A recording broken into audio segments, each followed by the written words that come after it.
এই একটি কারণে হাজার হাজার লক্ষ লক্ষ মা বোনের নামাজ হয় না।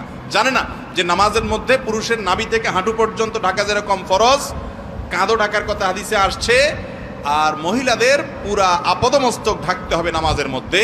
মহিলাদের নামাজের জন্য শর্ত হলো নামাজের মধ্যে যে সতর আছে সতর ঢাকতে হবে, অর্থাৎ মাথা থেকে নিয়ে পা পর্যন্ত দুই হাতের কবজি ছাড়া, মুখমণ্ডল ছাড়া বাকি পুরো শরীর ঢাকতে হবে তাকে। এই ঢাকা তিনি যদি সম্পাদন করতে পারেন শাড়ি দিয়ে, নামাজ হয়ে যাবে, কোনো অসুবিধা নেই।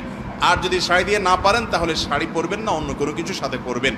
সাধারণত শাড়ি পরলে যেটা হয়, হাতের এই যে গোছাগুলো এগুলো বের হয়েই যায় রুকুতে সেজদাতে উঠা বসার সময়। গলার অংশটা দেখা যায়, কাঁধের অংশ দেখা যায়, চুল টুল সবগুলো থাকে না ঢাকে, কিছু না কিছু দেখা যায়। এই জন্য যদি শাড়ি পরে পেটিকোট পরে কোনো মা বোন নামাজ পড়তে চান, তার উপরে একটা বড় ওড়না পরে নিতে হবে, যাতে করে ওই যে তার হাতের গোছা অথবা গলা